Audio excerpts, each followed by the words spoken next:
va continuer apparemment qu'un film qui, d'après moi, va flopper au cinéma parce que je trouve que le marketing fait un travail de merde, mais j'ai entendu parler de très bons commentaires sur ce film. C'est One Battle After Another. Oui, ben alors One Battle After Another avec Leonardo DiCaprio, Benicio del Toro, on a vraiment une belle gang de bons acteurs dans ce Ouais. film. Justement, c'est l'histoire d'un jeune homme qui entreprend le style de vie d'un révolutionnaire qui décide justement d'aller, on va dire, causer des méfaits sur des bases militaires ou aller faire exploser des bombes dans des bureaux de vote ou même aller poser des bombes, surtout poser des bombes dans des endroits qui sont stratégiques, on va dire, pour soit le gouvernement, soit pour certains élus, que ce soit locaux, nationaux, etc., pour justement les entraver dans leur projet de défaire certains tissus sociaux de façon politique. Donc, franchement, c'est un groupe radical terroriste, hein, révolutionnaire d'extrême gauche, et il tombe amoureux d'une de ses complices et ils ont une fille ensemble et voilà ça. Et en fait, c'est tout, tout toute sa vie en fait qu'il passe avec sa fille parce que sa femme disparaît, mais il est traqué par ce même militaire qui veut absolument défaire ce groupe, qui veut absolument tous les retrouver et tous les mettre en prison, tous leur donner de quoi ils ont, voilà, de qu'est-ce qu'ils méritent.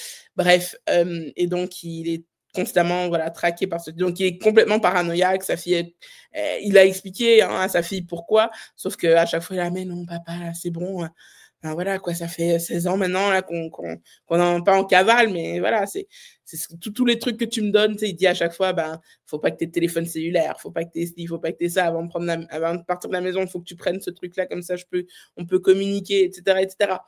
Bref. Ouais, faites à noter que le personnage qui court après, c'est interprété par Sean Penn. Sean Penn, exactement. Le gars est capable de faire ce genre de personnage-là qui va être téméraire, qui va te poursuivre jusqu'au fin fond du monde pour te retrouver. Puis, il y a du temps ça, tu sais. Hein? Exactement. Puis, moi, ce que j'ai beaucoup aimé, justement, de ce film, c'est... moi, à la base, j'y allais pour DiCaprio, hein, parce que c'est un bon acteur, il fait des rôles quand même assez divers et géniaux. Et puis, je suis assez fan de lui, de son travail. Il a quand même, justement, et puis de voir son œuvre et de voir qu'il a juste reçu un Oscar pour tout ça, ça me sidère toujours un peu, mais bon. Bref, il est assez talentueux. J'ai juste l'impression, Marie, excuse-moi de couper, qu'il vieillit plus vite que la plupart des acteurs de sa génération.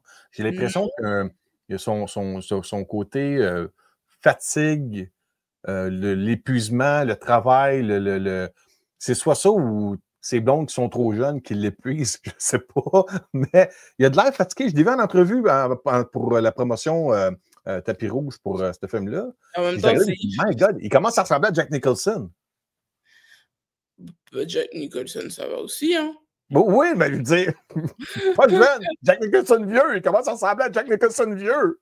Bon, enfin bref, tout ça pour dire que moi, j'y allais à la base pour DiCaprio, mais au final, il y a justement tellement plein d'autres acteurs qui sont aussi géniaux que lui, qui sont dans ce film, qui lui volent littéralement la vedette. Littéralement, voler la vedette à DiCaprio, et c'est quand même assez impressionnant. Merci justement avec Sean Penn qui joue ce rôle de militaire complètement fou, complètement obsessionnel, qui est complètement... son rôle est génial, vraiment interprété de façon géniale.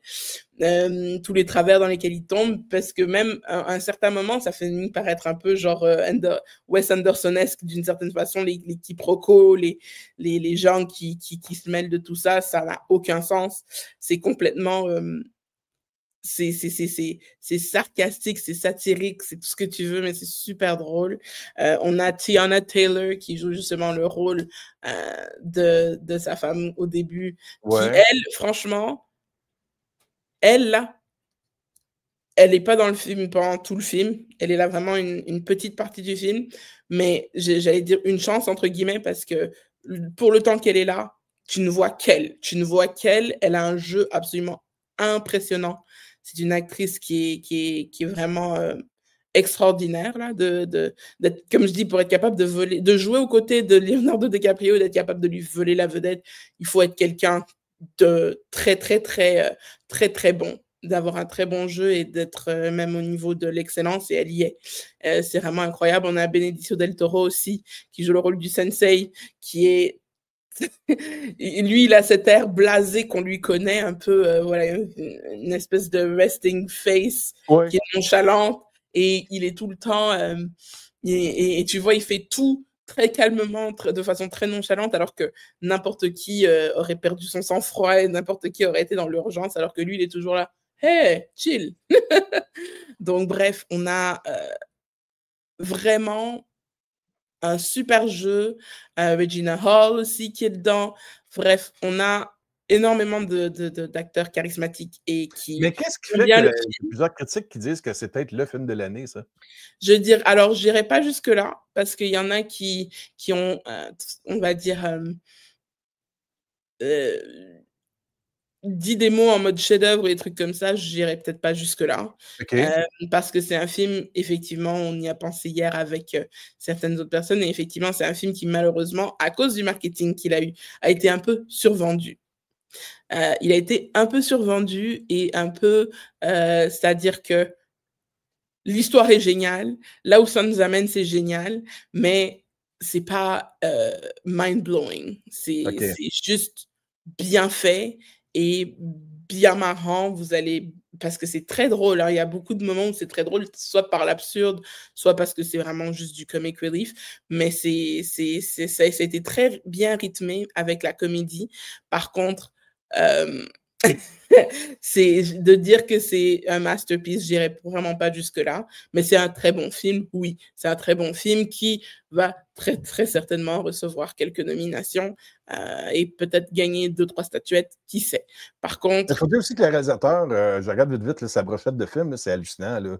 The Phantom Thread avec Daniel Day-Lewis, The Master, There Will Be Blood encore, Punch Drunk Love, Magnolia, Boogie Nights, c'est tous des super bons films. Là. Le gars, il a travaillé avec des gens comme Tom Cruise, Philip Seymour Hoffman, Julianne Moore, Amy Adams, Daniel Day-Lewis, Joaquin Phoenix. Tu sais, là, lui, il veut faire un film, il y a les top talents avec lui. Là, oui. Ben écoute, il a réussi à rassembler justement cette belle brochette. Bravo pour le directeur de casting. Et c'est une histoire qui est très amusante. Moi, je conseille à tout le monde d'y aller le voir au cinéma, d'aller voir au cinéma bah, quand ça va sortir, donc vendredi. Ouais. Et puis voilà.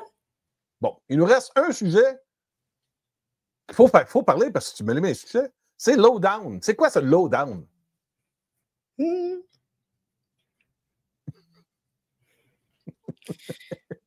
Non, parce que j'ai pris des petites C'est toi notes. qui l'as mis un sujet. On peut l'éviter, on peut pas vous en parler, je ne sais pas, mais. Non, non, non. Donne-moi 2 petites secondes là. Donne-moi 2 petites secondes, s'il vous plaît. Non, non, non. Pendant qu'on est en pause, disons ça de même, Oui. j'ai les deux autres personnes qui m'ont écrit Hey, Denis, tu vas travailler fort, Post Canada est en grève. Je vais te dire, Chris. Oh my God. Mais c'est ça que les gens là, c'est comme si je ne savais pas déjà. Vous m'apprenez un truc? Moi, Ouais. moi, je réponds, On est sur si la même j'avais été toi, planète. j'aurais répondu. Non, vraiment, t'as vu ça où? Hmm.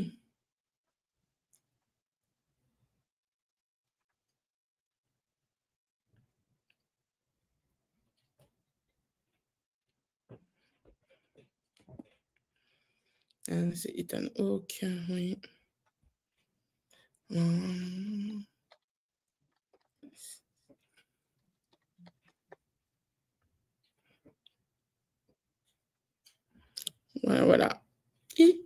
Ti. Prête? Prête. OK. Marie, là, il faut que tu me parles de The Lowdown. Parce qu'il y a un nom là-dedans que je connais, Ethan Hawke. Oui, Ethan Hawke, qu'on connaît bien. Ben oui. Il y a également Janine Triplehorn qui a eu quand même une belle carrière. On peut Ouais. également reconnaître dans les shows Big Love. Ça fait partie des séries dans lesquelles elle a travaillé. Il y a également l'incroyable Keith David qui vraiment Il est bon.